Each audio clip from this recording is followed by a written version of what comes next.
The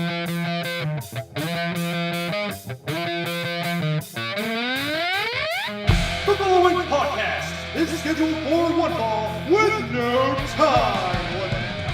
Super hot fire! The greatest spectacle in podcast entertainment, Mr. Wrestlemania. That was literally verbal diarrhea. I'm setting the bar awfully low. Titus O'Neil keeps running directly into that bar. Get him off my TV, get him off my TV. You make me very angry. The man who has a better IQ than you, the awe-inspiring JC.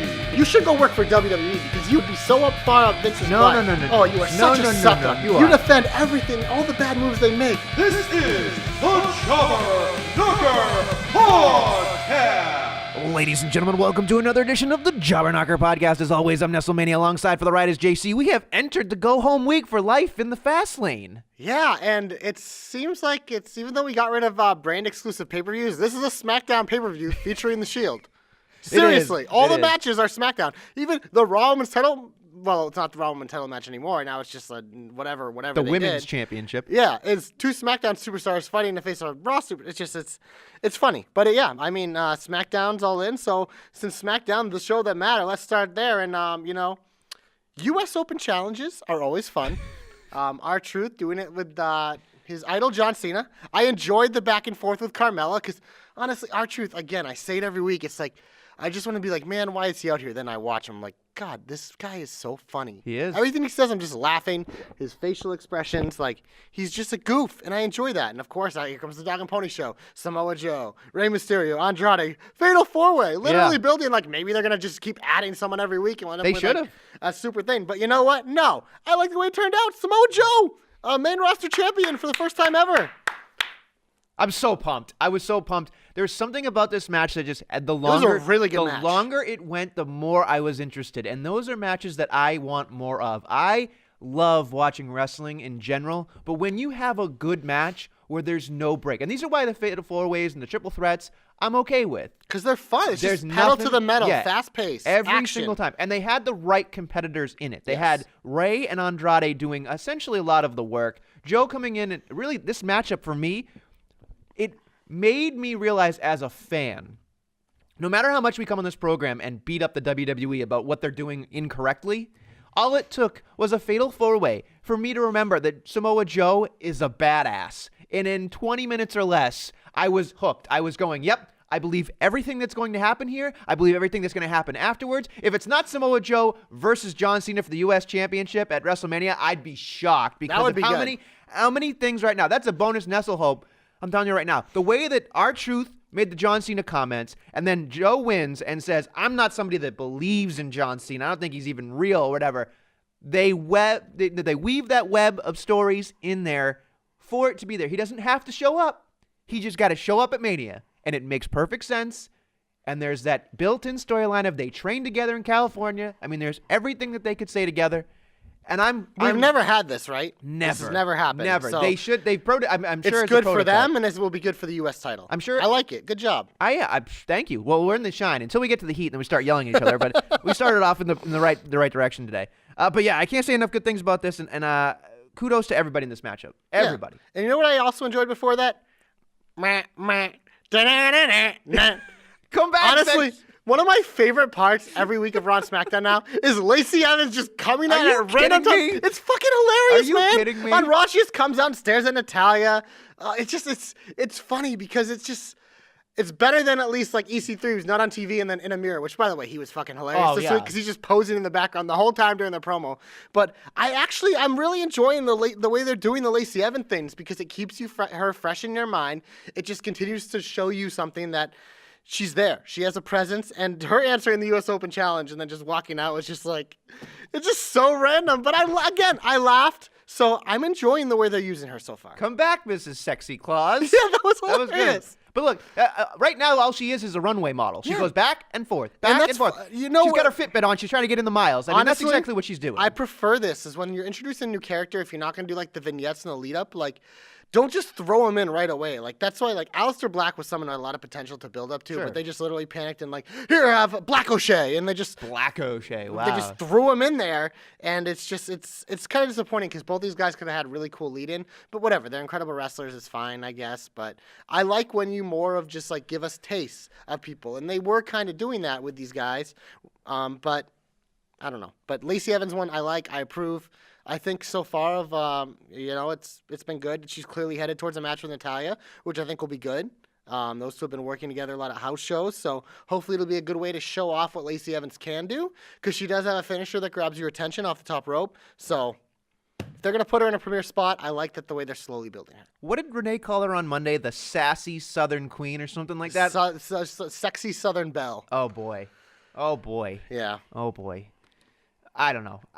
I'm hoping it works out. I really do, because that song is catchy and it grabs my attention. She has the look for what WWE is looking for too, yeah. especially as like a heel champion. Sure, and sure. She is very athletic, so there is potential. We'll see what happens when she starts getting into matches, but for now, I like the presentation. All right. Anything else you like on the SmackDown? Yeah, the Usos spitting super hot fire like always. Yeah, that was like, good. oh, I want to jump off that. Oh, I'm gonna jump off that. Like, that's great. These guys are great. They're going to beat McMahon, and they'll go on, and they're clearly teasing something with the Hardys here. Yeah. So I'm thinking that might be the match, Usos-Hardys, which would make sense of why they just threw the Hardys on SmackDown. But the rest of the 8 teams on SmackDown, be damned. Have fun in the boy. Battle Royal. Hey, look, Matt, and that's another thing, too, is like, and this isn't necessarily a shine, but it was something that made me get a giggle. They totally ignore the fact that Matt Hardy is, delete, delete, delete. And he's just back to, like, literally Matt Hardy. Like Hardy Boys Matt Hardy, who barely fits in his shirt, but he looks great anyway. Like, it's just like, I don't know. I love Matt Hardy, so there's nothing he can do wrong. But it's just, I watch it and I'm like, he went back to, like, brood Matt Hardy with some of the stuff he's wearing. And then there's Jeff Hardy, who looks like he's in a scuba suit painting his face. But whatever, it's fine. And as you do the Jeff Hardy dance, it's stupid. But there are so many things going on at SmackDown that I was like, that promo was great. Of course, McMiz comes out and cuts a sweaty, nobody cares promo. But whatever, it is what it is. But I can't overstate how much I enjoy watching and listening to the Usos, because they just have a confidence about themselves. They have such a demeanor and charisma about themselves that's unlike anything else we see on those programs. They're legit badasses. And there's an authenticity to them that is unlike anything else. There are some people who force you to listen to them, and they'll grab your attention. But the minute these guys walk out, you're bobbing to the music, you're watching them, and you believe it. And I think those are the things that we should celebrate more. And it's just like, you forget, because they get pushed down. When they come back up, you're like, yeah, they are the best tag team in the WWE by far. In the by world. far. On the planet. By far. On the planet. Unbelievable. That's what I got to say. Yeah. Unbelievable. Anything else on the Smack It Down? I don't know, but that was the best thing Titus ever said. So it is true. We're not putting it. Okay. For this KO feud that's pedal to the metal, I enjoyed the promo to kick off the show. I mean, Kevin Owens is a babyface. The promos aren't the same, but they're still good because he's Kevin Owens. Daniel Bryan, obviously good as always. And then in the Rowan KO match, you get the surprise of Mustafa returns. Possible to comeback make the save. opportunity. Yeah.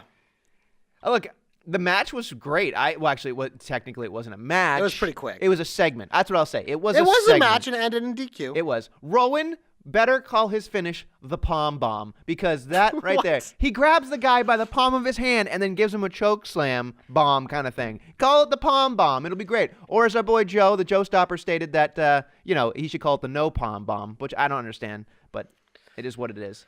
Speaking of which, my boy Joe is going to be showing up March 16th at Level 3 in Peabody, Massachusetts. Tickets purchased? That he is ready to go. He is sleeping on my couch. Wow. He is coming from Worcester all the way to Peabody because he doesn't want to miss Proving Ground Presents Level 3 at March 16th in Peabody, Massachusetts at the Knights of Columbus. It's cash bar, people. How do people get tickets, Adam? You can go to provinggroundbrand.com and buy tickets now. I'm telling you, I'm going to be commentating all night in a dapper suit with Chad Epic. But there's so many things going on. A 5-man ladder match. I mean, there's going to be so many things. Can you tell me how he spells Epic? Oh, with a K, this stupid motherfucker. Anyway, this is where my two things cross-promote. No, I told you last week to promote it earlier in the show, and you actually remember. I know. I'm just telling you. It's a famous night for everybody because it's going to be good, clean fun, and quite frankly, we get to see Todd get hurt probably. It's going to be great. Yeah, so, be there or be square. It's true. So all the Job Knocker guys, listen up. Better buy a ticket, otherwise I'm going to come hunt you down. Anyway, let's get back to the show. Anyway, look, there are a lot of good stuff this week. The thing that I will this is where you're gonna go, what? No way. I'm gonna put Mandy Rose in the Shine. Hashtag always in the Shine. That's where I was going next, but I want to give you a chance. I am. Wow. Yeah, I enjoyed the segment. I did. It was. It was. It Good. was a good. It was a little squash match. It was a squash match, but it made sense to me. It sucked. It sucked hard, like really bad, that Asuka just came out in a mask and annihilated both of them after it. But I was just like, yeah, I get that. But the actual portion of her just like beating her, and I was like, yeah, she needs it because it makes sense. And yeah, she's in a title match. She got the fluke win over the champ, but it's, they needed to give her a legitimate win, and this did it. Which, you can say what you want about what Naomi doing it, whatever. The way it worked out was a distraction. She hit her finisher, like that should end matches. Right. That's not uncommon. It just happened really quickly, which it was a way to get a lot in this week, which SmackDown does a good job with without sacrificing things. Sure, it was quick, and again, it made sense. So when I was watching it, I went, okay, as much as I give her shit, this was one of those weeks I could not give her shit because I was like, you know what? That SmackDown match, that segment was fine, and it was good. Wow. So there you go. I'm evolving. I like that. I forget what you called the other N word for me. It was like something that like nuanced Nestle. I think you believe you called me. Hashtag nuanced Nestle. Nuanced Nestle. There you go. There you go. I'm proud of you. I'm trying to evolve. Was there anything else on SmackDown, or should we flip over to Raw now? Because I don't really remember if there's anything else on SmackDown. Which means it probably wasn't shine-worthy. Yeah, it probably wasn't shine-worthy at this point. So there you go. Oh, very quickly, I just wanted to say it was a bad segment, but we'll get into it, I'm sure. Or maybe not. Drive-by insult Orton is my new favorite Orton. I completely missed the segment. Oh my God. I'll be honest. I was watching it at work, and I got home at like 3 a.m. and rewatched some of it, but I was half asleep. It was so awesome. It was so great. And that's the other thing, too. Like, this isn't a shine. It's just a notable Nestle thing. It's just we have these AJ promos, which he's relegated, it seems, to being backstage doing absolutely nothing. Because they have nothing for him at Fastlane. Right. And he cuts his promo about how, like they thought, like, oh, KO should have the opportunity, but Kofi should as well. And then Orton just drives up next to him and gives him that look. And he's just like, you're actually concerned about other people's title shots? And he's like, now I know why it took you 15 years to get here. And then just walked out, and I was like, yes. Randy Orton will make that feud one of the best feuds going into Mania. I was like, oh, God, I want more of that. Yes. I want to lather in that. I want it so You bad. want to lather in the Viper's venom? Oh, yeah. You want to get stunned by the Viper? Have you seen that man twerk on Twitter? Oh, my God. That man has moves like, well, I was going to say Jagger, but more like Jack Swagger. But seriously, God, was that funny. Randy Orton can do no wrong in my eyes. You know this. I love Randy Orton. It's honestly... He's one of my favorites all time. It's 30 seconds on YouTube, folks, but go back and watch his portion of that promo. It's just like, yeah. Give it to me. That was what I wanted. So anyway, good. Go to Raw. I like it. Go to Raw. You know what I'm going to do? Even though they were already in the ring, which pisses me off, we're going to say yeah, because Revival versus Black O'Shea was a fun match. But you know what the most important part of this was? We finally have like a good storyline building here for the Raw Tag Team division. There's actually like some thought and care going into this because Rude and Gable officially finally turn heel together and look as a legit heel unit, and suddenly we have a storyline for these three. I didn't think they'd book the match immediately for Sunday like they did. I thought that, this could possibly be a WrestleMania match, triple threat. But we're obviously getting it now, so maybe they have other plans for other things. But I just like that, that they're finally treating these titles like they matter, and they just feel different finally for the first time since probably, I don't know, it's been forever. Mm-hmm. So I like that. That's super shine for me. Super shine, you say? It is odd to me that they continuously get no entrances. I think at this point it's just like we're gonna troll you guys. Sure, maybe it is. Maybe that's what it is. But Dash before Raw was like, he's like, give those champs the respect they deserve. Give us an entrance tonight, and then literally quote tweet later, nope. It's just, those guys. If you don't follow Dash and Dawson on Twitter, like, you'll become fans of them through that. That's kind of how I kind of became fans of them. They're actually legit funny dudes. Oh, I'm sure that. You can't get that far in WWE without a personality. So, like a lot of people on Twitter and Instagram, they're very, very good. And I think it'll slowly seep into the television and people will see it more. But sometimes that stuff takes time because everything can be so scripted. It's hard to sometimes get yourself out there. Here's an additional Nestle Hope. Again, because I'm full of them today. Oh, wow. Has there ever been a tag team talk segment? Because I think it would be awesome to have them be like Top Guys, Top Gear, or whatever, and just have them talk. And let them just berate anybody in the tag division. I think that'd be interesting, right? Give him something. Give him the personalities, because we have gotten to a point where we have so many talk shows, but I don't think there's ever been a tag team talk show. I can't think of one, because they use a lot of the singles guys when they're part of tag teams. Right.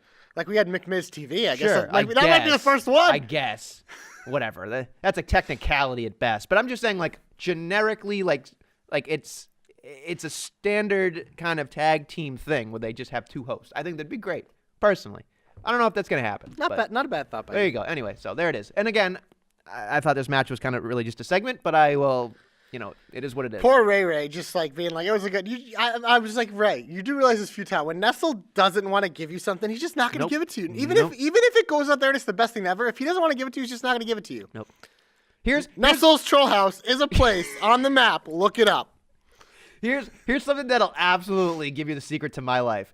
If you're looking for me to give you approval, go find it somewhere else. That's not smart. Because it's not going to happen. First of all, you don't want approval from this man. Yeah, exactly. Because if you get it, like, there might be something wrong with you. Second of all, it's just, no, it's not happening. How dare you, sir? I have standards, all right? And some people go underneath the bar. That's why the intro still stays the way it is, because Titus goes underneath the bar. That's it. And I'm not talking about Sheamus or Cesaro. I'm talking about how terrible some of this wrestling stuff is. That's all.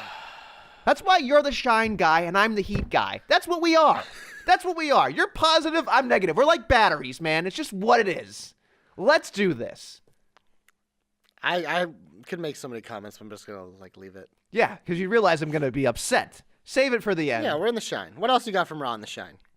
Look, I enjoyed, and this is where your eyes are going to roll out of your head, I enjoyed the Triple H promo. I thought the Triple H promo sold me on something. He made fun of the fact that Batista did generic 101 bad guy stuff. I thought that was awesome. And he's like, I don't like Philadelphia. I'll see you maybe in Pittsburgh. Like, I'm fine with it.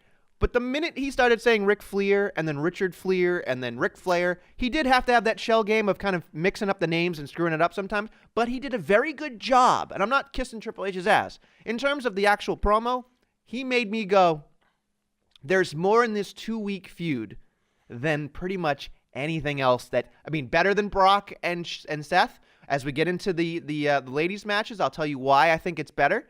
But I think as a WrestleMania feud right now, and granted, someone's going to be listening, we haven't started the feud. We haven't talked about WrestleMania. We got to get to Fastlane first. I understand that. Hold your beer. It's fine.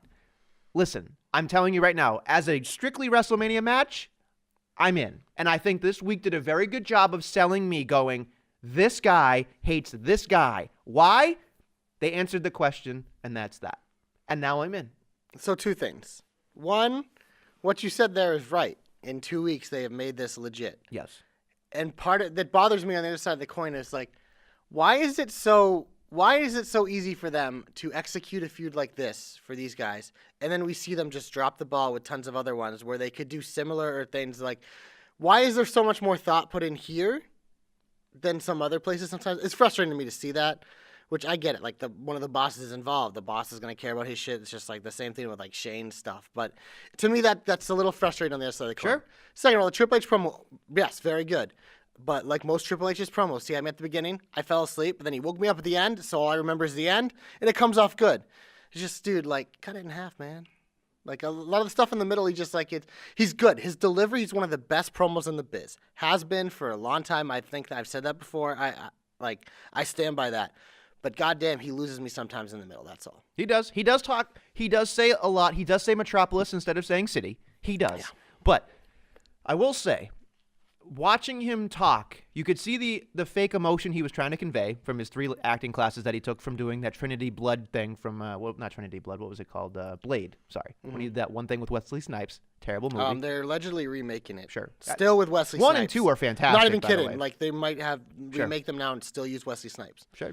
Man's amazing. Geriatric jobber. That man's amazing. He is, but now, come on. Hey, Chuck Norris could still kill you. I mean, anyone could kill me. It's called a gun. I'm talking about with our fist and kicks, baby. That's all I'm talking about. Anyway. Maybe if I'm asleep. We are gotten way off the old beaten path. Shocker. So, yeah, I think Triple H did a good job. I really do. And and when you said, to your credit. I like the red lenses this week on Batista. Yeah, of course. I hope next week they're orange. Sure. Just keep mixing up the colors, man. Yeah. All colors of the rainbow. Yeah. Rainbow Tista. There you go. Rainbow Tista. Batista Club is for everyone. Exact. Except nobody, because he heel.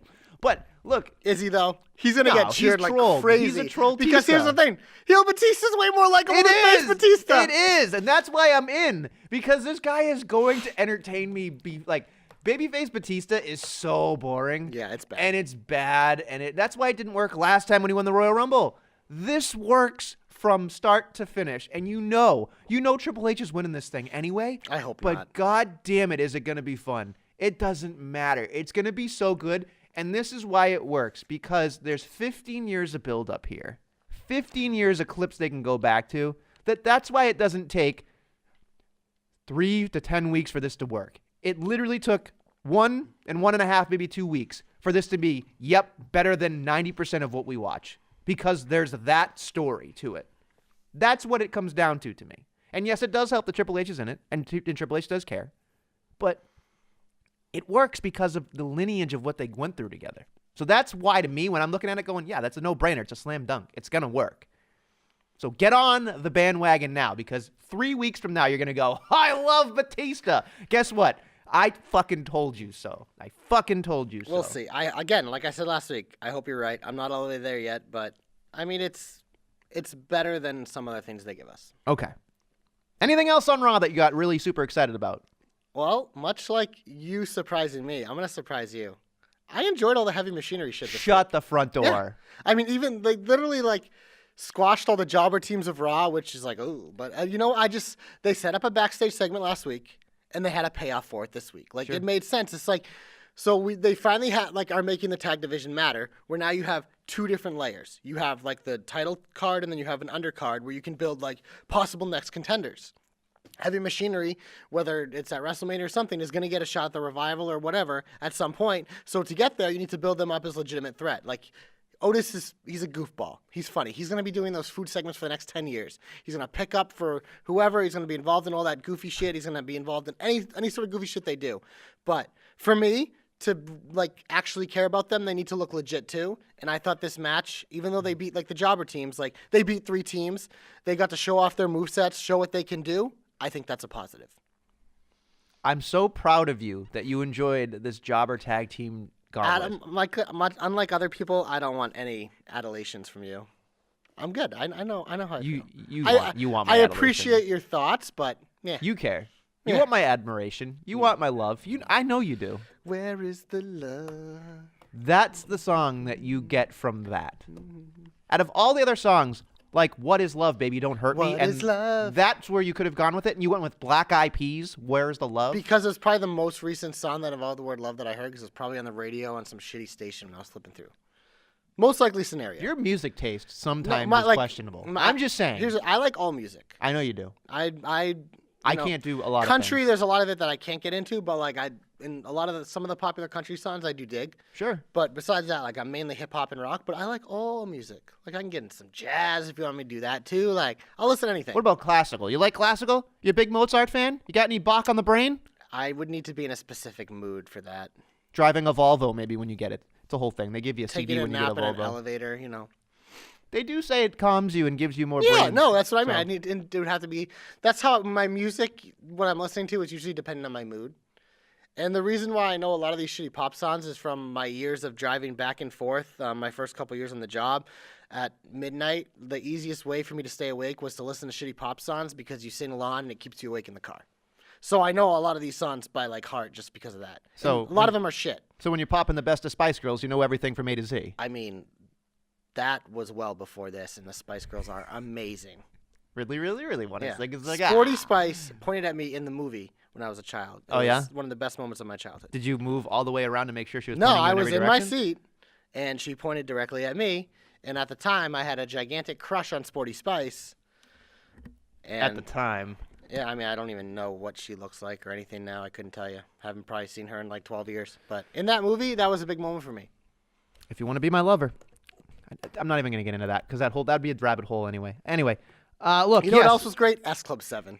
Oh, you love S Oh, I Club love S Club 7? 7. Ugh. I don't There even ain't know no party you. like an S Club party, man. My skin Maybe is it's an age crawling. gap thing Oh, because yeah. for me it was I'm like I was a old. little kid. It was something my sister and I would just jam to. Ugh.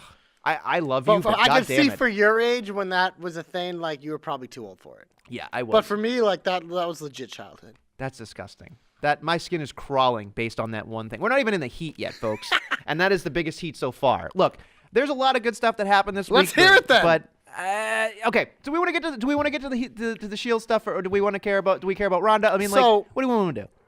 Okay, well, one I liked way more than the other. Okay. But I know there's one thing that you're not as big on. But so, in terms of the Shield stuff, the Reigns and Rollins promo to kick off Raw, I thought that was good. Another feel-good thing, whatever. I liked it. Elias' song about Philly was fucking hysterical. It was finally back to the old school Elias that got us into it. I enjoyed it. He beats Ambrose, which is weird. Elias actually got a win. Yep. Baron Corbin's promo about the Shield, as short as it was spot on. Literally spot on, exactly what he said. Love it. And then, yeah, they just agreed to reunite. Yep.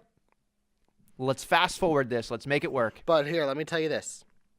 I'm going to get deeper into this in my hope. Ooh, what a tease. I don't think this storyline is a lost cause. Are you in TV production? Do you know what teases are? Because I think you just did it.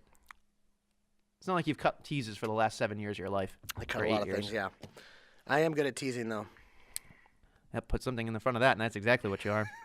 Anyway, look, is that it? I mean, you can expound upon any of that stuff if you want to, but I'm going to save the rest of that portion Now for my hope. let's move on. Let's move on to the All part right. that you love. You know what? So we've been on this, doing this for a year with Ronda Rousey, being like, God damn it, she is a fucking ass kicker. She is legitimately like what Brock Lesnar is to the men's division. She is that to the women's division. In the ring, she is a fucking killer. She beats the fuck out of everyone. But on the mic, she is a little like la la la la la la la la happy baby face. It didn't work. It's never really worked. And the only reason like it's gotten away with it for the most part is because Ronda's really fucking good. Like she's generational talent at everything. But you know what? Finally on Monday, Ronda turned into the character that she was always meant to be, and that is heel Ronda. Passionate, hateful heel Ronda, and I ate up every minute of it.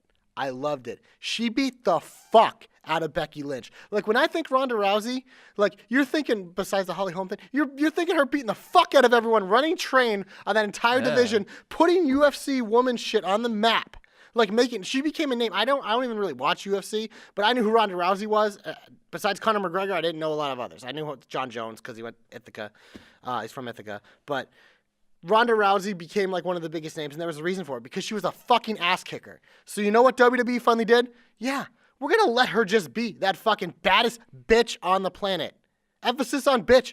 They finally made her a bitch, an actual bitch. Not just saying like, I'm the baddest bitch on the planet randomly out of nowhere. Now she actually is. She did it. She beat the fuck out of Becky. And we are on the fucking Fastlane to WrestleMania in this feud now, because there's a lot of fucking hate and murder. Like, this thing on Twitter has been lit the entire time, but on TV it hasn't been always as lit. It's been kind of like, oh, that was really good. Oh, that was really bad. That was really, really bad. Oh, that was really good.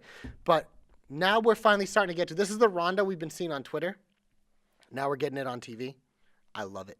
Give it to me. Give me all the heel Ronda forever. Oh, You're not going to get it for long. She's probably just going to, leave after April. no, so but you know what else this does?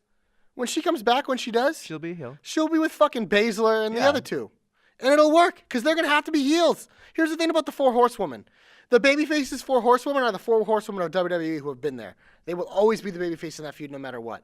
So Ronda was going to have to be a heel at some point. It made sense to do it now. It's made sense for a while. It took them forever to get there, but by God damn it, they actually did it. By We God. willed it into existence, damn it. We willed power, folks. We willed Beautiful. power. I loved it. Loved it. Well, this is where I hit the heat button. But I don't have an iPad, which is the absolute heat of heats. Look, how do I start this? How do I get to a point where I'm not He going wants to Nestle is dead. Oh, it's dead. We left him. No in the other... fun, Nestle is Yeah, back, yeah. and he's back, and he's gonna kill your dreams. Look, so here's the issue with this. There's many issues with this entire thing. First off, we have the whole segment where Charlotte comes out and they're about to give her the championship, or maybe they're supposed to have a. No, I'm sorry. Beforehand, Steph comes out and does the thing about she has to sign the it's a Charlotte hold Becky harmless- match for the title. Yeah, which so- is funny. 2 SmackDown stars funny for a Raw title. Right. So that's the one thing where I'm like, whatever. I'll let that live. But here's the thing. Here's the thing that I would have appreciated or done, because this is the storyline that I would have appreciated. And this is where I start to align myself with our boy Billy, because it makes more sense to me. Is like, yeah, I told Billy exactly how I felt, but I'm starting to understand how he feels when I'm watching this, because it just doesn't make any sense to me. And I think they're trying too hard because they want this to work very, very badly. But when you get to a point where you go, okay, she laid down the championship, right? And she laid it out and said, figure it out. And then they told her that they stripped her of the championship.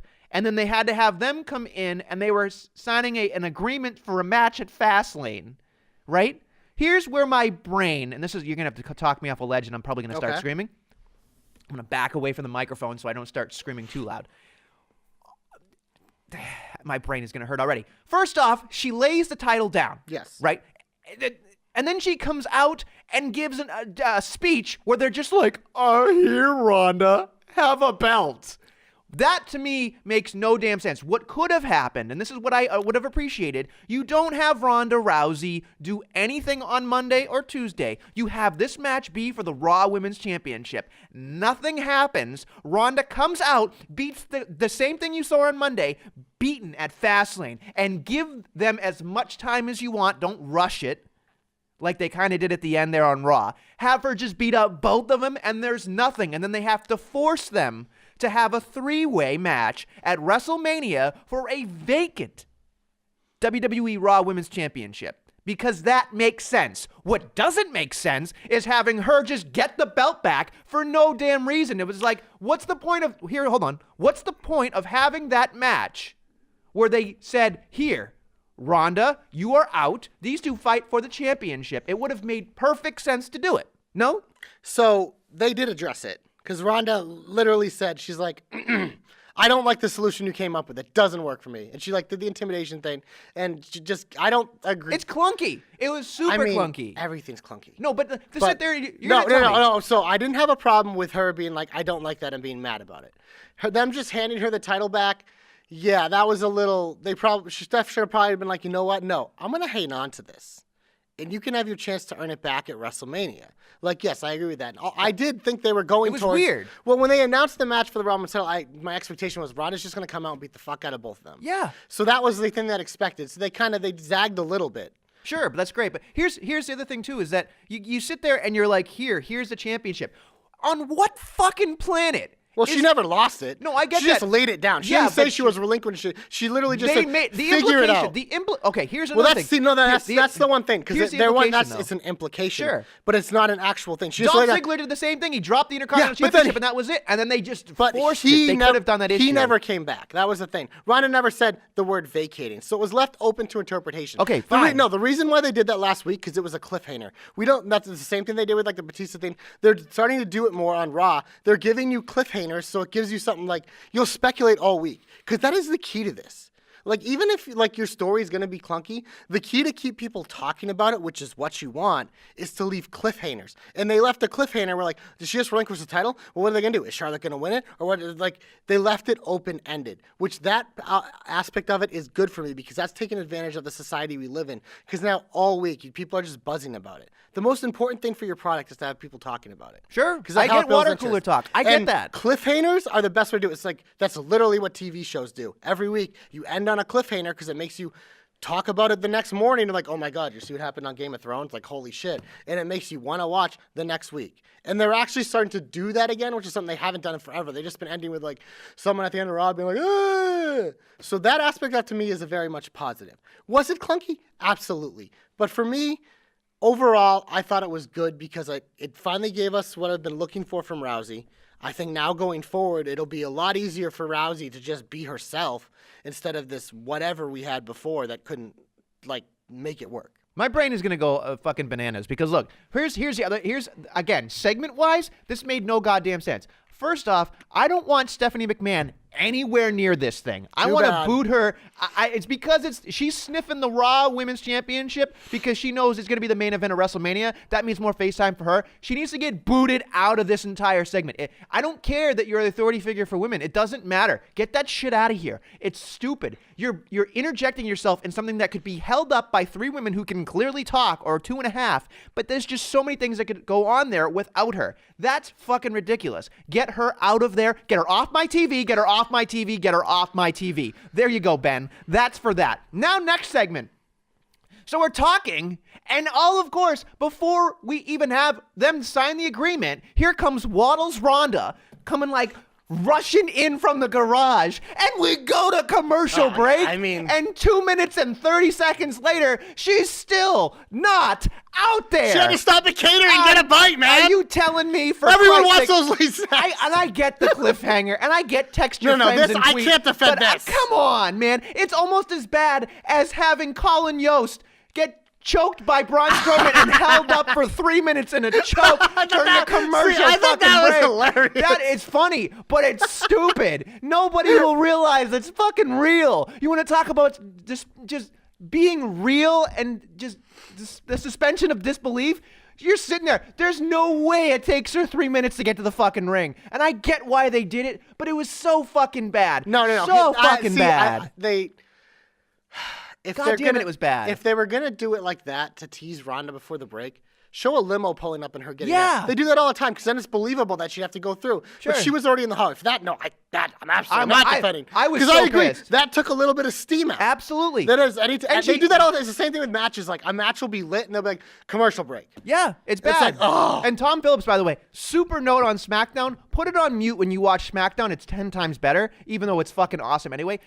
Tom Phillips. I don't give a shit what his name is. And again, I'm biased because I call wrestling action all the time, but I'm telling you right now, yes, I think I'm better than him, but that doesn't matter because I'm clearly not. But look, this is the part that drives me nuts about him. He fucking says the same fucking excuse every time. Oh, and this match continues. It's like watching wrestling, listening to wrestling bingo. He says this, someone give him a thesaurus. He needs actual different words to throw to commercial breaks. He is an absolute ridiculous commentary robot sitting next to Byron Saxton, who's another WWE robot, and then Corey Graves, overworked and never ever tries to get his shit over. No, never. This is the fucking shit that drives me nuts. And here's the kicker, going back as we bring it back full circle to the women. You're just all over the place. I am so fucking pissed off about this week. What is the point of the Royal Rumble match if she has to win back the whole point of being in the WrestleMania main event?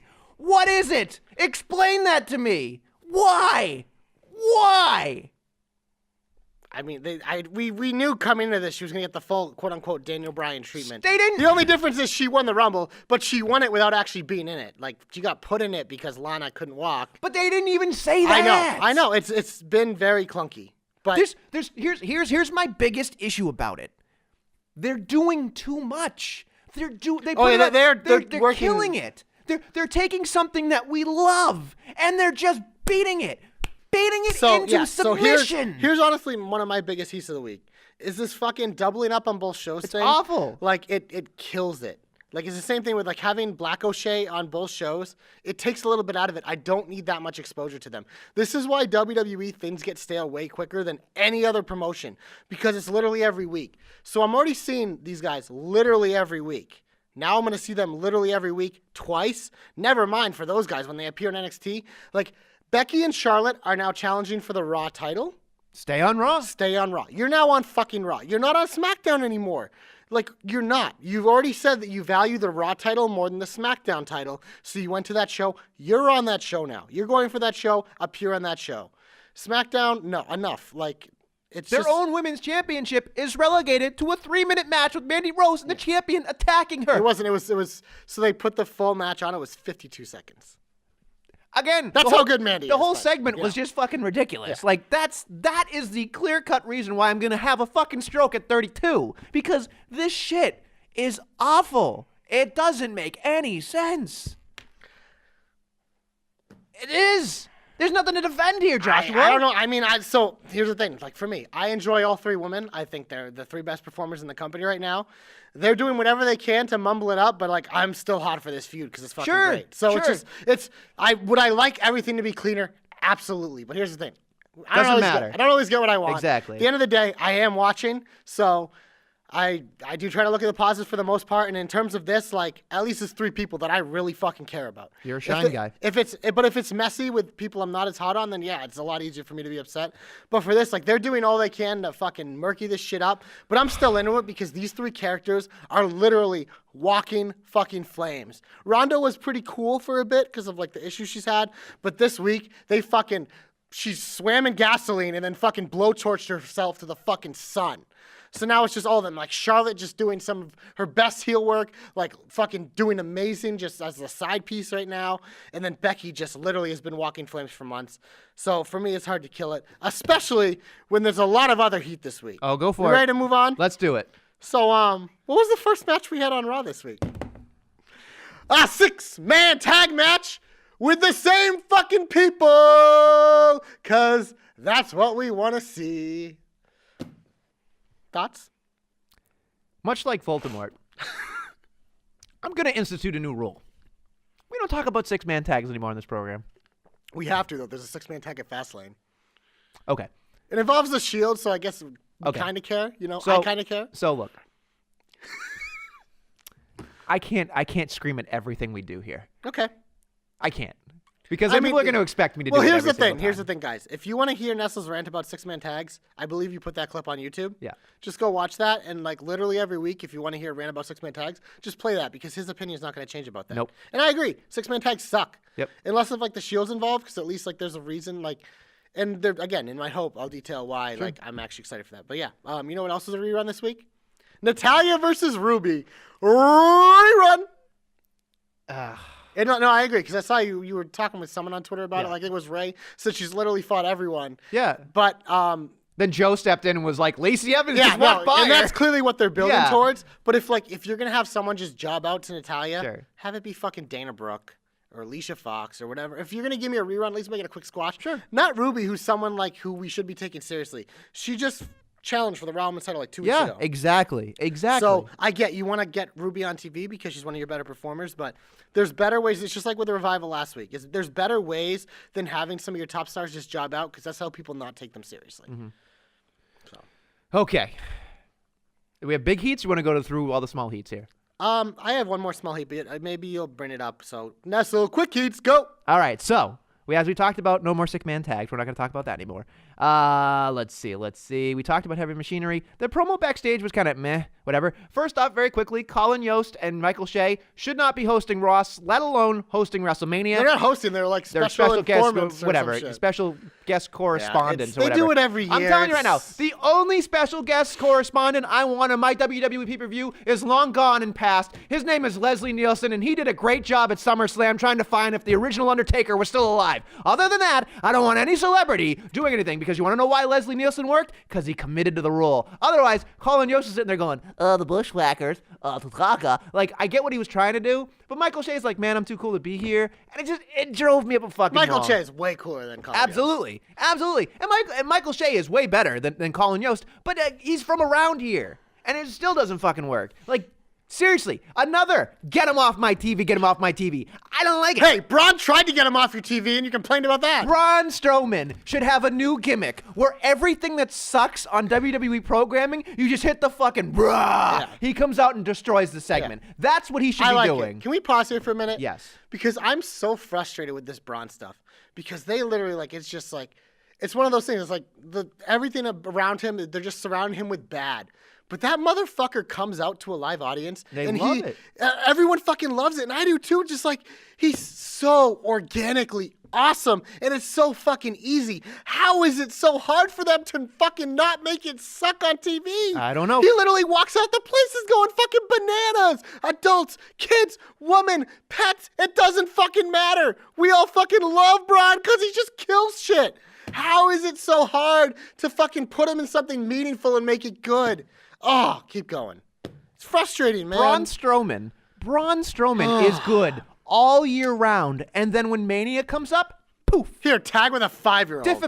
Disappear, baby. That's what he does. Disappear.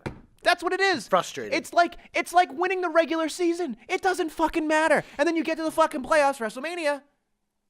And then what? It's frustrating. You're in a tag match, player. You're in a tag match. God knows where he is this year. It's awful. It doesn't make any sense. Braun Corbin at Mania.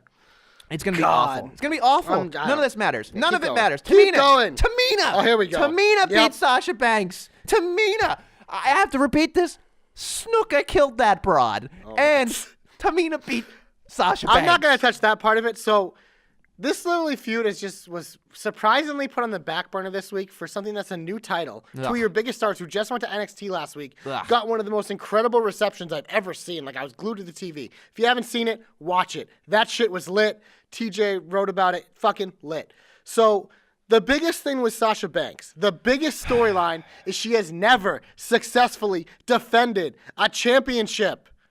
Like, why the fuck aren't we hammering that home? Because I don't think there's any fucking way they're losing on Sunday. No, of course so not. So that streak's just going to be over. Granted, you can still do it for singles, but they could have been hammering that home.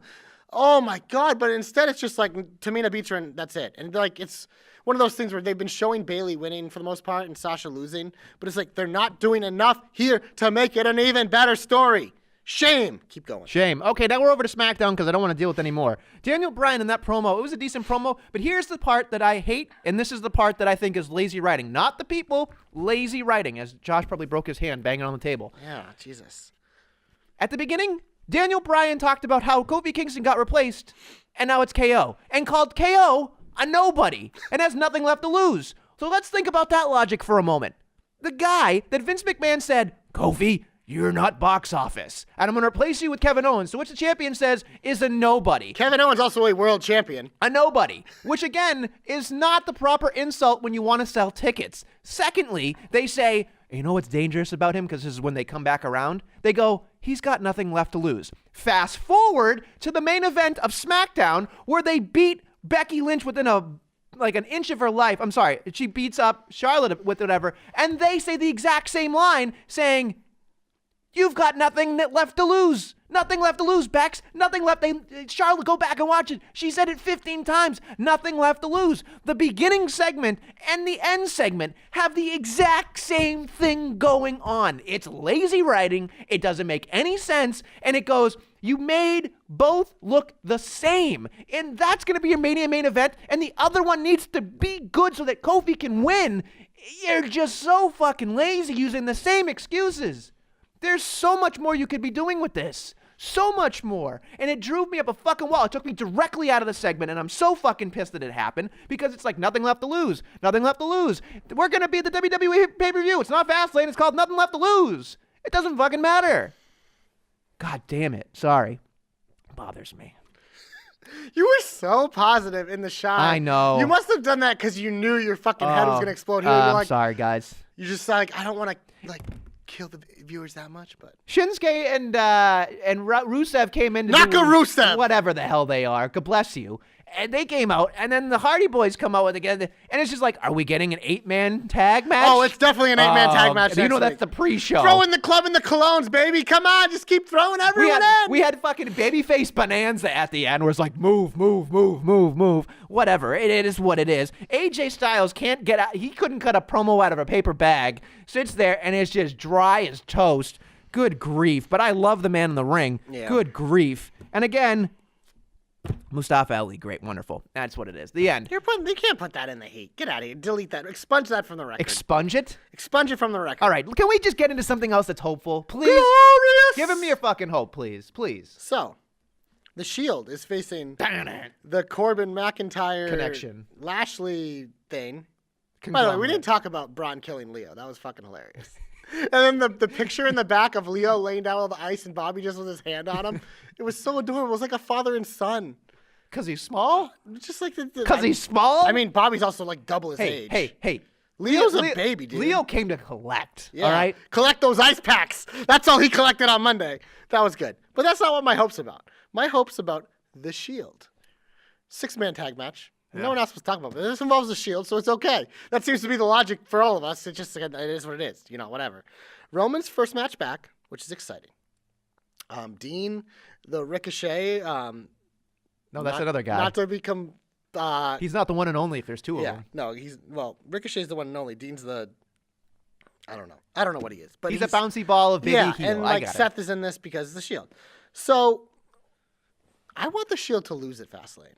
Ooh. Because, I mean, granted, they could. There's 100% not going to happen because they're going to have Roman win his first match. Sure, back. of course. They're going to triple powerbomb probably Corbin Ooh, and pin him like whatever because you don't really want to pin McIntyre at this point. Sure. This match will probably honestly be fun. These 6 guys will probably go balls to the wall. The Shield will do all their fun spots. But my hope is that they actually lose. But I want them to lose for a reason. Dean Ambrose, as I said, the ricocheting ball of babyface heel, I don't know what the fuck he is. You know what? We've done it so many times. Let's do it one more time. He's already turned on Seth. That's already happened. You know who he hasn't turned on? Reigns. You know who doesn't have a match lined up for WrestleMania? Reigns. You know what I'd like to see at WrestleMania? Roman Reigns versus Dean Ambrose.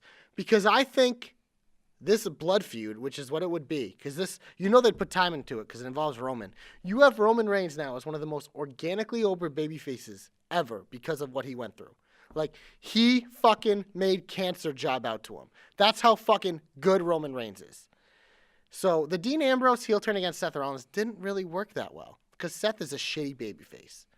Sorry, he is. Roman's a great babyface. How dare you? He's the Beast Slayer. I think this is the feud where we could actually, one last ride allegedly, to see the real heel Dean Ambrose. I think a Roman versus Dean feud leading into WrestleMania would be really good. I think that match at WrestleMania would deliver, and that's my hope. I want Reigns versus Ambrose at the granddaddy of them all.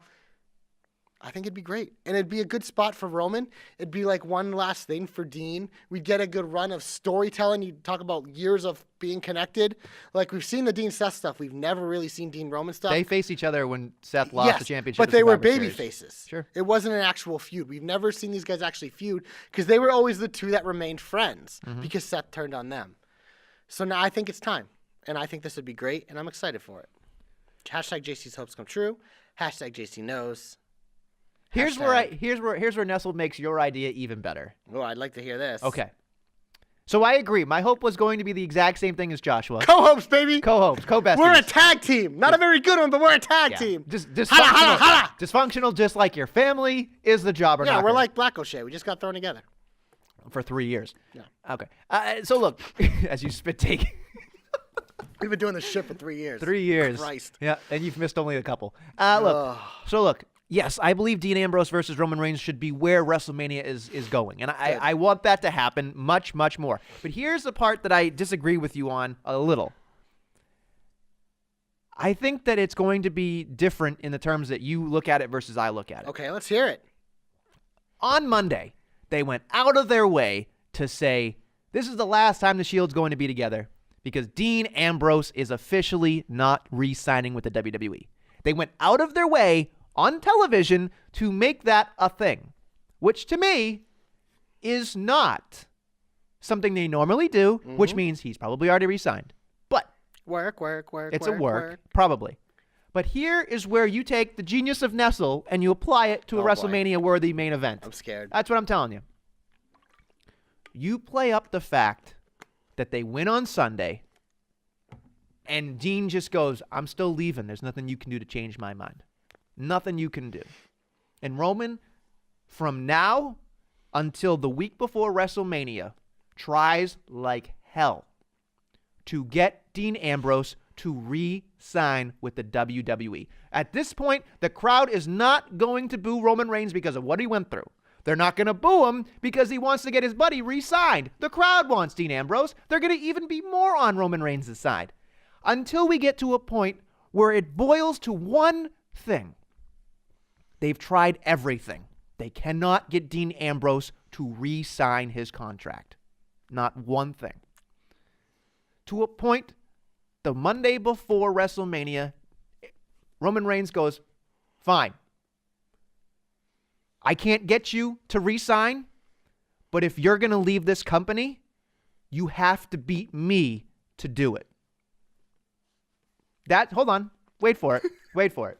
And has some schmaz way, we have, if he beats Roman, he can leave. He can go off to greener pastures, as they said on Raw. That was hilarious. Which I thought was like, hilarious. Renee, it's a WWE. She's like, whoops. To greener pastures. Whatever. So he can go do that. But if he loses at WrestleMania, he has to re-sign his contract. So Roman Reigns is fighting to keep his friend in the WWE. The crowd will be behind Roman Reigns to fight to keep Dean Ambrose in WWE. You want to talk about drama? You want to talk about everybody worrying about the 2 counts and the 3 counts? Imagine that. Because Roman Reigns could cut one promo at that point and say, look, I am not tapping out and I'm not giving up. Because as long as I'm out there wrestling my best friend, I get to keep him here. And that right there is a goosebumpy moment. He can sit there and say, I will wrestle him, I will not give up, and I will make sure I come back with my best friend. And that is right there is a match that is good on paper that you make great. You make that moment of he is leaving or isn't he leaving, and you make it into something that people would want to see. So for me, I want to see that exact storyline. I want to see him fight his way to keep his best friend from leaving. I think that'd be a cool moment. They've never done anything like that. I like the out-of-the-box thinking. My biggest concern with that is after Dean loses and is forced to stay, what does that do for Dean? He's in the same character spot of like this, we don't know, and now he's back. My concern is there's just not, unless if like the next night he turns heel on Roman Reigns. Exactly. That would work. Exactly. That would work. Absolutely. But if they didn't do that, I'd be concerned because then it's just like we're back to where like listen. we're lost. There's so many things at WrestleMania that end at WrestleMania. This is the start of the real Dean Ambrose. If they do it this way, if they did it that way and he turned on them, yes. Because for me, if Ambrose is going to stay, which obviously I'd like to because I mainly watch WWE, I want everyone I like to stay. But he needs to become something completely different than what he's been, unless if they're just going to make him a mid-card comedy act, which he's had been, which, again, it entertains me, like his stuff with EC3, but there's so much more potential with him, and I think the biggest potential they have with him is him as a heel. Sure, I agree. I could not agree more, but having him fight We're in the same ballpark with our hopes. Yes. We want Ambrose Reigns at Mania. Yes. That would make a lot of sense. Yes. But having they do it, having it work, it'll work. I'm telling you, it will work. It'll make him a bigger heel and make Roman an even bigger babyface. It'll work. I don't know if Roman can be a bigger babyface right now. Time is just gonna sap that slowly. Oh sure, but I mean, right now I think it's at the Almighty High at this point. The anyway, Almighty? the Almighty, which is spelled incorrectly on his Titantron and T-shirt. Bobby the Almighty, spelled with 2 L's. Anyway, let's get in to the comeback. Mine goes to the baddest bitch on the planet because she literally came back this week as the fucking heel we've been waiting for. The heel that was promised. Azora High, Ronda Rousey. Excuse you? I'm so happy. Azora you don't watch High. Game of Thrones. You don't get it. So get the fuck out. It's coming back in like a month. And then I'm fucking hyped. It'll die, right? No, It's they the have last season? no, they have a million fucking spin-offs. Oh, goody. Shit's going to go on forever. Oh, goody. Oh, goody. Yeah, Ronda Rousey gets my comeback. We've talked about it ad nauseum, so you get it. My comeback goes to one Joe of Samoa. He is back big, wins his first WWE main roster championship, does it in fantastic fashion, is definitely not a jobber to the stars anymore. I am so proud because that man is an absolute stud and deserves to be that way after months and months of us riding that guy saying, man, when that bell rings, we don't care. Wow, did that change in 20 minutes. So for me, big old comeback to Samoa Joe. I hope he keeps it to at least WrestleMania. That's what the hope would be. I think he will. So I think you're on something with that. your Cena match. Because, they didn't lay all those things by mistake. No, of course Very not. good call by you, because I did not pick up on that at all. I was too focused on the Andrade Ray shit. Sure, of course. So there it is. And so that is what it is. I think it's now time to get into the big old finish. And we're going to do predictions. Yes. But there's 2 things we have to talk about quickly before. Okay. One, it's kind of breaking news. Tommaso Ciampa's out for maybe a year. Ugh. He has to relinquish the title. I'm assuming they'll do an angle, but he's been dealing with neck stuff for a while. And I think they thought they could get through WrestleMania with it and finish off the Gargano storyline, which I think they were going for. It's the next bad. That's why I think that, honestly, the Black O'Shea thing was supposed to be DIY. I think this all was supposed to be DIY, and they literally just had to make the switch. That's why they haven't been on. So he's having surgery, and they're saying it could be anywhere 6 to 12 months as next can be. That sucks. Mm-hmm. That sucks. But our boy DQ, as you saw right before we went on the air, tweeted about like, hey, next year Ciampa could just come back and ruin Gargano's wrestling moment, and we have a 4-year feud. It's true. So, but it stinks in the short term because I'm curious to see how they're going to do it now. If I'm assuming Gargano's going to be involved somehow for this vacant title, but also like the Undisputed Era, like Adam Cole will be due for it, but he's might be facing Velveteen Dream. So NXT is going to be a lot of shaking at the top. It's going to be real interesting. A side note to that, Tommaso Ciampa was supposed to be at Chaotic Wrestling's Cold Fury, replaced but he was by, replaced by Warbeard. Warbeard. Yeah, that's that was why. a big deal. Big fucking deal. So Yep. that's a bummer for him. Hopefully speedy recovery and everything works out for him because that sucks. That blows. Yeah. What's the other piece of news? King Kong Bundy, man. Yes. Sucks. Yes. 61. We don't always talk about deaths on the podcast because it's such a downer, and you know we all feel the same way. Everyone does. It sucks, but I mean, King Kong Bundy one, like that's a big one.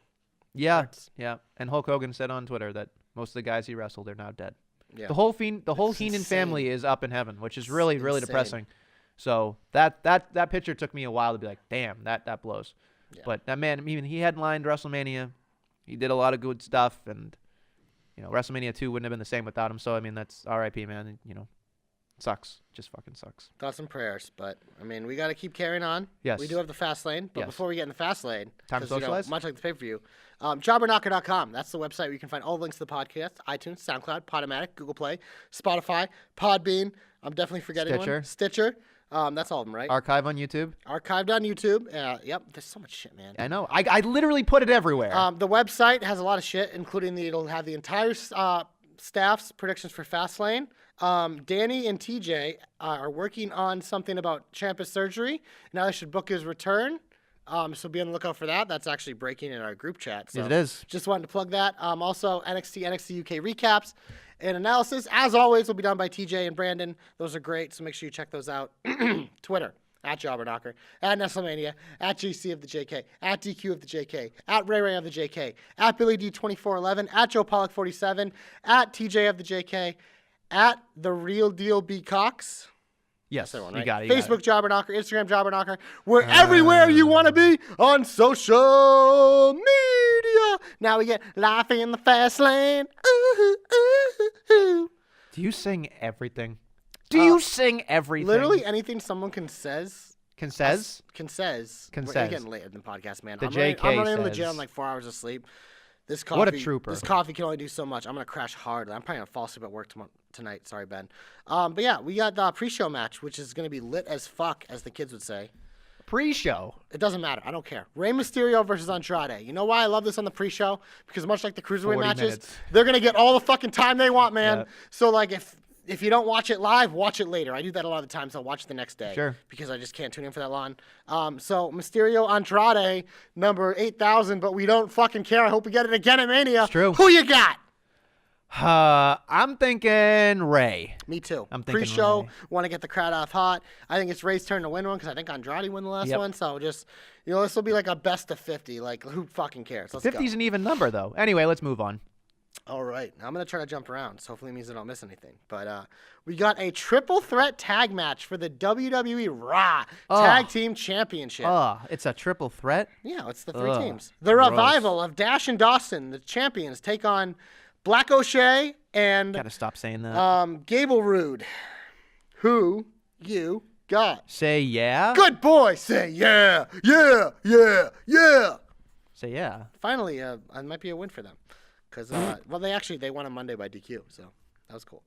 Another tag team match, this time for the SmackDown Tag Team Championships. The Usos, made up of Jimmy and Jay, take on McMiz, Miz and Shane McMahon. For me, it's the Usos. Ding, ding, ding, ding, ding, ding. I believe it also is the Usos. Oh, because we're flying so far. You know what? We're talking about tag teams. Tag team match for the Women's Tag Team Championship. The Bolson Hug Connection, made up of Did you Bayley say and the Sasha. Bolson Hug? The Bolson Hug. The Bolson The Hug? Bolson Hug. The taking Bolson on Hug. Bayley and Sasha You're- Banks taking on Nia Jax and Tamina, the Samoan Slaughterhouse. Even though they don't list them as that's what they call them. Give me the Boston Hugs, baby. Can you do the rest of the predictions like that? Sure, why What a not? clever bull. Clever Why bull. not? Cherubin would love it. We got to give it to the Boston Hug because they Yeah. just fucking won them. So champions winning all the tag team matches. Up next, we will go to. You don't have You to know after what? it. Why the fuck not? One more tag team match. You don't have to do it. 6-man tag team match. The Shield. You know who they're made up of. Taking on Baron, Drew, and Bobby, the triplets of something. The trifecta. of Triple Yeah, I H, think the Shield's gonna win, despite my hope. Yeah. Shield me, baby. All right. Shield me. We're gonna keep moving on because that's what we do. Move along, move along. Like that sound sucks. That is a terrible song. Your But we got a choices are singles terrible. match for the SmackDown Women's Championship. The Empress of Tomorrow, who is the champion today but might not be tomorrow, Asuka, takes on #always in the shine. Mandy Rose in what will be my favorite match of the night, most likely, Lies. because Lies. this card, besides the tag match of the Revival, is pretty fucking weak. I think Asuka will win. Wow. Asuka needed to face the most legitimate opponent here You to get can't, ready you for can't even look me in the WrestleMania. eye when you say that. This match is going to be amazing, but I'm going to give me Asuka. Asuka, Mandy, like I said, Mandy in the bank. That'll happen. Asuka, 5 minutes or less, or your Mandy is free. That's what I'm saying. Quick match. Good night, Papa. That's it. Bye-bye. We Pop up. agree Good on night. everything so far. There's 2 matches left. We have a singles match. There's for no the way that- WWE Championship. Not involving the New Day, though, because they sent them to India. Yeah. Daniel Bryan defends against Kevin Owens. Oh, this is very predictable. All of it Daniel is Bryan. predictable. Daniel Bryan. Daniel freaking Bryan. Unless we get some schmaz finish, maybe Kofi attacks. I don't fucking know. But yeah, Daniel Bryan. I'm sorry, we're going to say everything together because I don't think you're going to. Well, we have this one, singles match. If Lynch wins, she will be added back into the Women's Championship match at WrestleMania 35. If not, then It's a see you single. later, unless if they give her another chance. Because, she won the Rumble. So who the fuck knows? Like, they might could- she could easily lose this and they do 10 more things. You could do that, or they could just all have Ronda come in and make it a Yeah, no match. here's the thing. And DQ. But the thing is, if whoever she attacks first wins the match. Sure, so she could attack Becky and be done with it. So then Becky would win. Right. Yeah, so we're taking Becky. You have to take God Becky. fucking damn it. You got to take Becky. Hopefully the matches are good on this card because This is super predictable. I mean, they'll probably use this as a device to really advance some of the feuds, so you kind of have to watch it. But yeah, that's life in the fast lane for sure. not a lot of baby faces Not winning, looking though. like any new champions. No, baby faces, the Revival. I'm sorry, not pretty a much lot of baby heels faces. winning. I was gonna say the only heel that's gonna win is Say Daniel yeah. Bryan. Oh, no, Revival. They're not really heels though anymore. They're kind of like those tweeners. Oh, don't say tweeners. You're better than that. You're better than that. Use verbiage that makes sense, Joshua. What other word would you like me to use? Middlings? No. Tweeners. Shades of gray. makes- I know you're into that, so, Who isn't? But the tweeners is something that people recognize as the word. So I'm going to use it because I'm not going to pull up my thesaurus and confuse people. All right, Tom Phillips. No, Tom Phillips likes to send pictures. Never mind. Let's not talk about that. Anyway, I That's think the that's... card. Is that everything? Is Yeah. that really everything? Yeah. Woof. All right. Because Finn Balor and Braun Strowman don't get matches. It'll be added. Nobody in the Raw Women's division gets well, I guess a tag match technically. Nah. I'm sure Lacey Evans will appear. I'm starting to really love everything about it. That the song it's the perfect song to just come out at random times. Very quickly. Oh, it's great. Very quickly. Yes. This pay-per-view doesn't need to happen. In my opinion, it doesn't need to happen. It really doesn't. Like we said, it's like a SmackDown exclusive. It does not need to happen. What they're gonna do on this, they could do over the course of time. But This hey. is it. Give me nothing. I'd rather have more. I agree. I'd rather have nothing than have this. You know what's crazy though, because it's one of those things where I always assume these pay-per-views never really have big changes. But if you look back over the history, there's a lot of like big title changes and things that have happened between the Rumble and WrestleMania to mix things up that we just kind of forget about. Like the most recent one obviously was like the whole Bray Wyatt thing. It obviously didn't lead to anything good, but even like if you look farther back, a lot of times like you see Triple H picking up and dropping titles at these times. But like the last couple of years, besides the Bray thing, they really have been like house shows. No, the things you're talking about are an Elimination Chamber, which already happened. You don't need the additional pay-per-view. You don't. They're greedy No, but bastards. even pre-Elimination Chamber, and there were other, I don't even know which ones they were. No Way Out. Yeah, there was things that actually happened there, is my Sure, point. that's Now fine. it's just, instead of using these as devices to really do it, the problem is the last couple of years, they don't think that, they think far ahead for like one thing. Like the woman's storyline is the only thing that and the Triple H Batista are the only things they plan on doing for a while.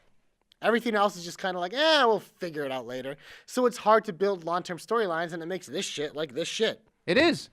Anyway, I hope you like watching Fastlane because we didn't sell it to you at all with that comment, but that's fine. Like I said at Elimination Chamber, I can sell you Chamber on there being a chamber. This one, there's no fucking chamber. There's what the fuck am I gonna sell you on? There's nothing to sell. Yeah. There's nothing to sell. No selling on this one, folks. No Yeah. selling. Hopefully you watch Fastlane. If you don't, you can come back next week where we'll have more Jobber Knocker and we'll tell you what you missed because that's what we do here and we tell you why you're stupid for not watching. Anyway, this is Adam talking for Josh. We'll be back next week with more Jobber Knockery. You know you wanted one more.